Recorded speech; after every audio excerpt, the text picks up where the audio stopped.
Good morning, Toastmasters, guests. It's hard for me to believe that just over a year ago, I was introducing myself to everyone and describing how I got my name. And now I'll be kind of saying goodbye today. This hopefully won't be my last Toastmasters meeting with y'all, and certainly when I do come back to visit and ski, I will be making a visit to sit in on another meeting and say hello.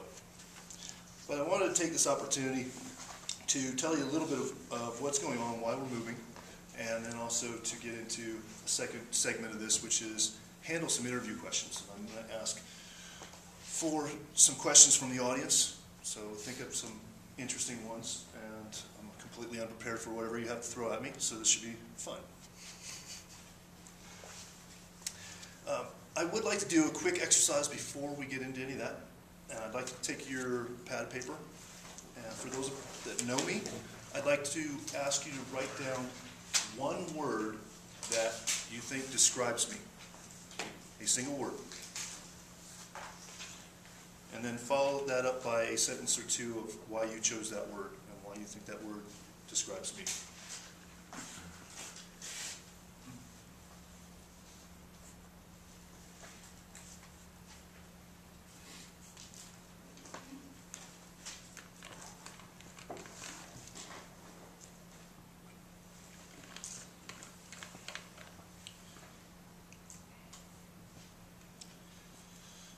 Now, for some of you, it's a bit of a shock that I mentioned that we're relocating to Seattle. For others, I think you've had a little bit of an idea that we've been looking to go to Seattle for a while. In fact, it was 5 years ago that I had a job opportunity in Seattle, had the offer, came back here to Utah the next day and interviewed with a company in Sandy and got a job offer from them.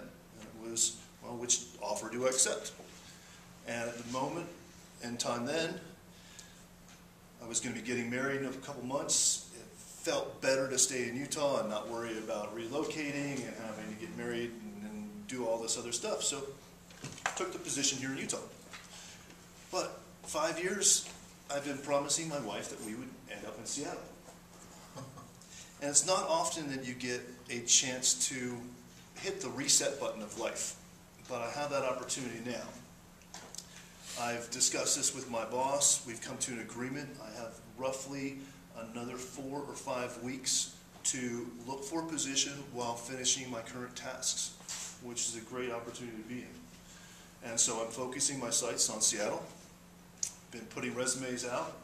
I've got phone interviews coming up. In fact, one this afternoon.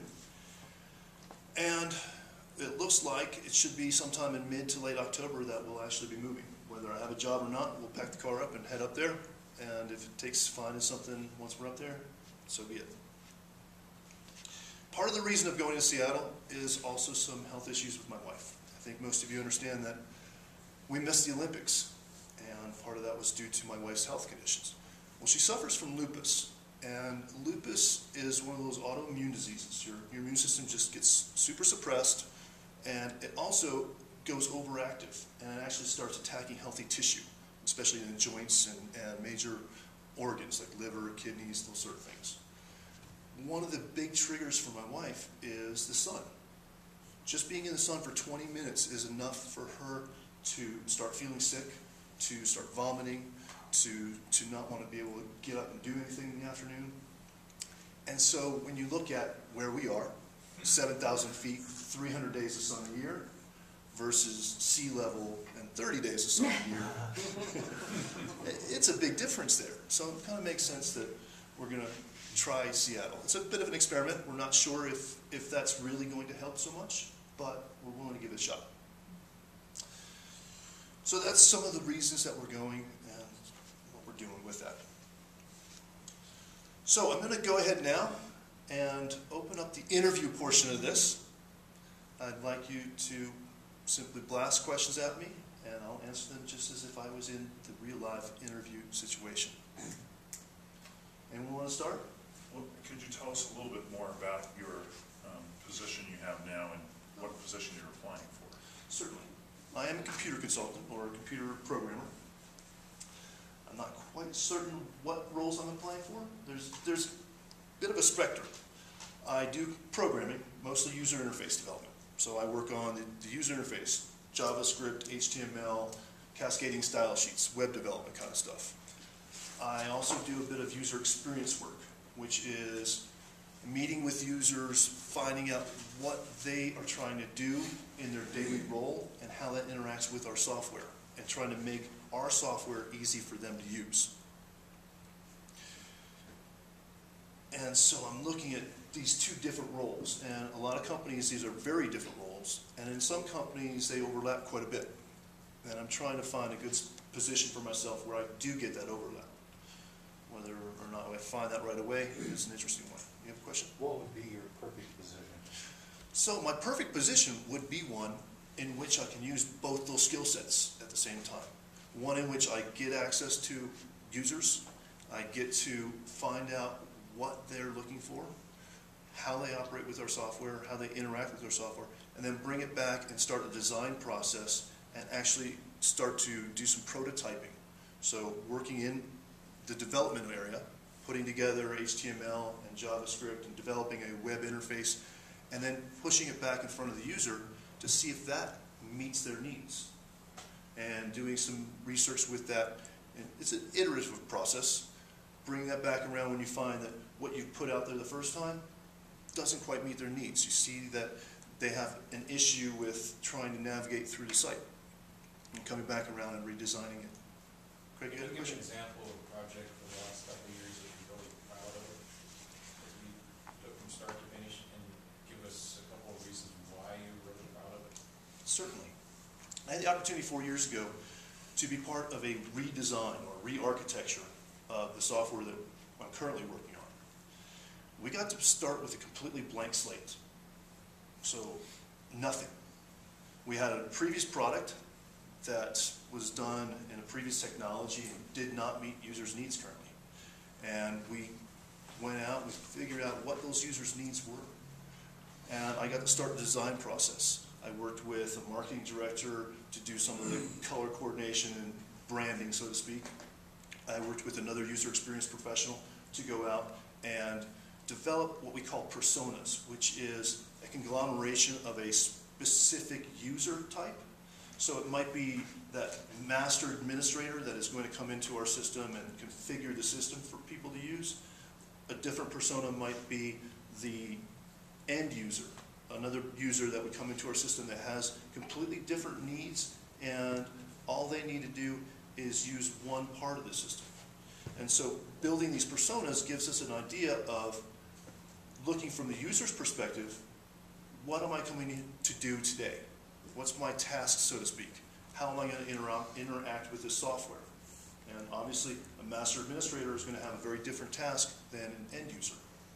So starting with that blank slate, I literally was able to create this from scratch. For the last 4 years, I've been building this. I've built the common building blocks so that we have rapid development in our organization now. It's very easy for some of our developers when they roll out a new feature to go and use our building blocks and simply drop these on, wire them up, and they work. So that's been one of my bigger achievements. John Buchanan? What creates anger in you in a workplace, and how do you handle it?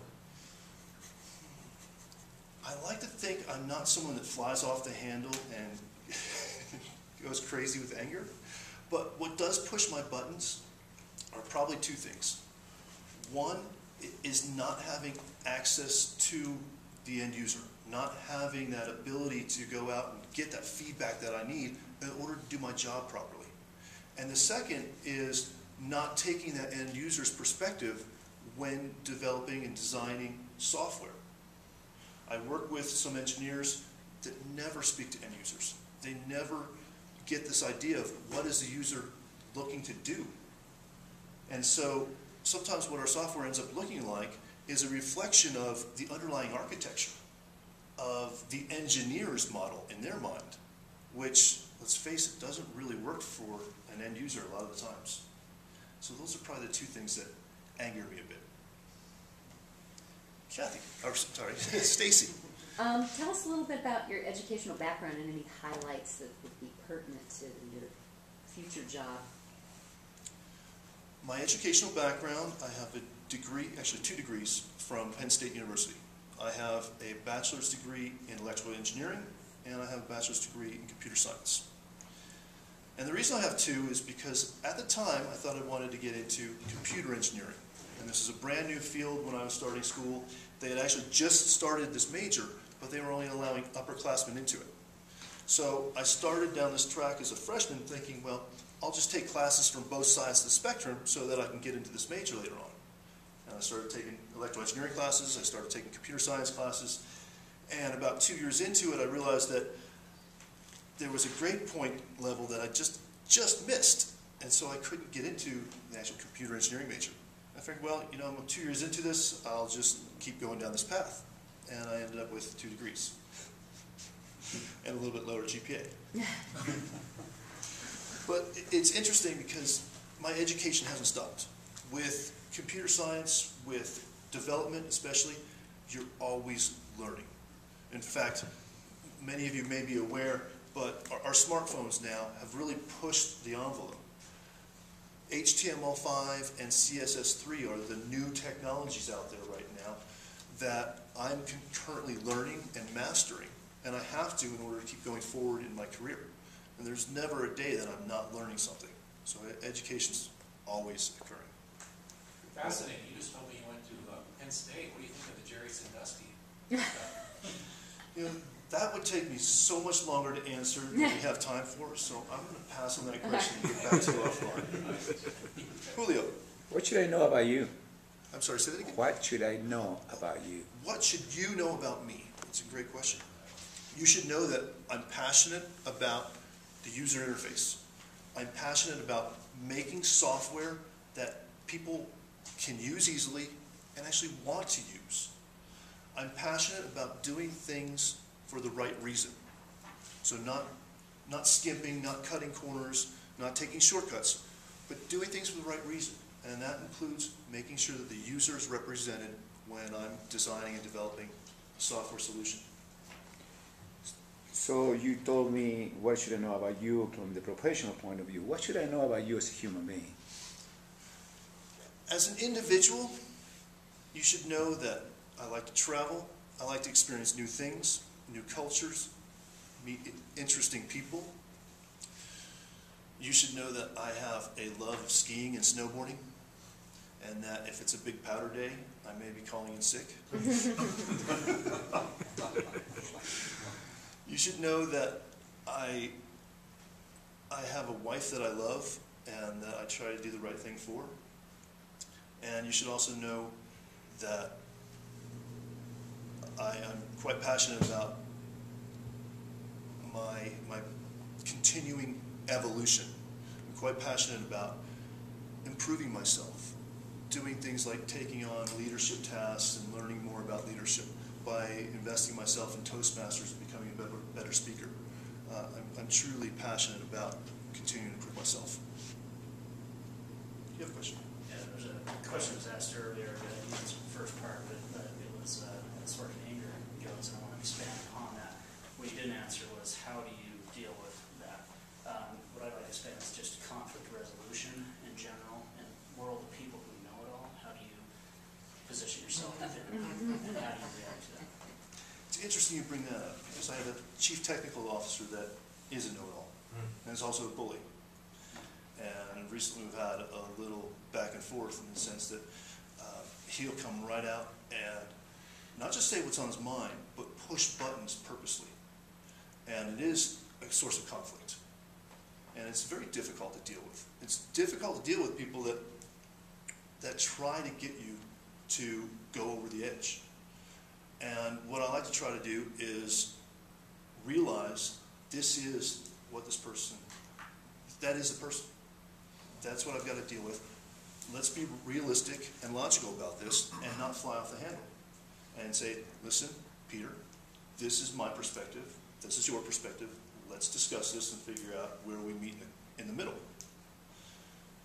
Conflict resolution is never an easy thing. It's never one method always works. But I found that when you are logical about it, when you can take a deep breath and put your emotions down and not take things personally, you get a lot further with the resolution. So next question, by the way. Fred. Has the name skate helped you or harmed you in your path in life? I'm not sure if that's a legal question, even in an interview. You know, and I'm not sure that I have a legal answer for you. I have no idea if it's helped me or hurt me. It's something that I've gone by for so long that it's honestly second nature. I finally had my middle name changed to Skate because that's all I've gone by for the last 20-some years. Julio. What makes you cry? What makes me cry? Wow. When I'm not able to accomplish the things that I really want to accomplish or that I have no control over. Sometimes, and especially with my wife's health issues, I have no control over this. And quite honestly, neither does she. In a job situation, I've been put in positions where, again, I have no control over a situation, and yet it's my job to try to do something in that sphere of influence. And those are the kind of things that make me cry, is not being able to affect the outcome or easily affect the outcome. It's where you find your strength and motivation to deal with those situations too, where you don't have control. Wow, another excellent question. I guess the strength comes from within. I've never been one to shirk my responsibilities. I've never been one to cut corners. I've also never been one that's really spiritual. So I rely on myself, and I rely on those around me. I have a very close group of friends that if I'm really feeling down or I feel I have no control or I can't deal with a situation, I have a small group of friends that I can call and I can talk to, and they're always there for me. And likewise, I tend to always be there for them as well. John. When was the last time you were scared, and how did you handle it? The last time I was scared was when my wife was in the hospital. I was really scared that she might not be coming out of the hospital.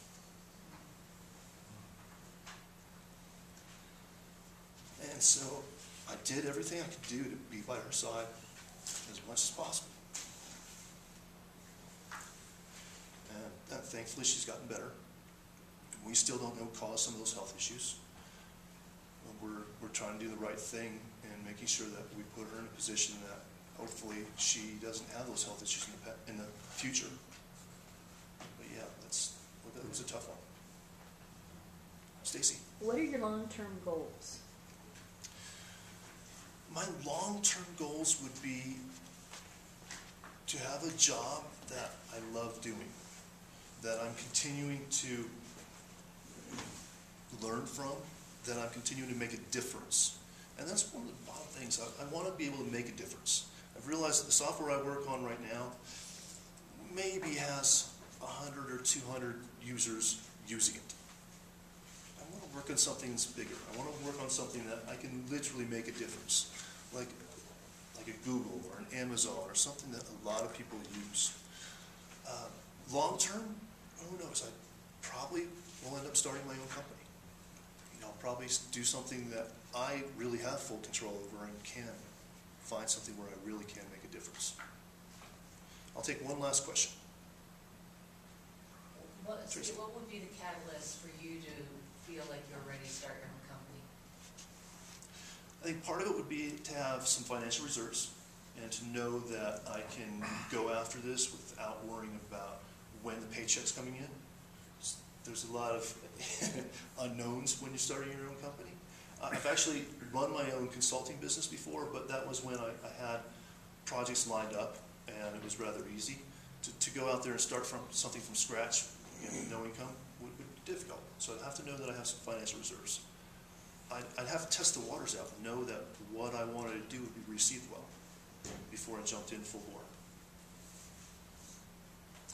All right, thank you for your questions. I appreciate the opportunity to practice my interview skills. And I've also appreciated getting to know all of you. And that's one of the true things that I love about this Toastmasters group is the connections that I've made here, the friendships that I've made, fortunate to hang around with. Thanks.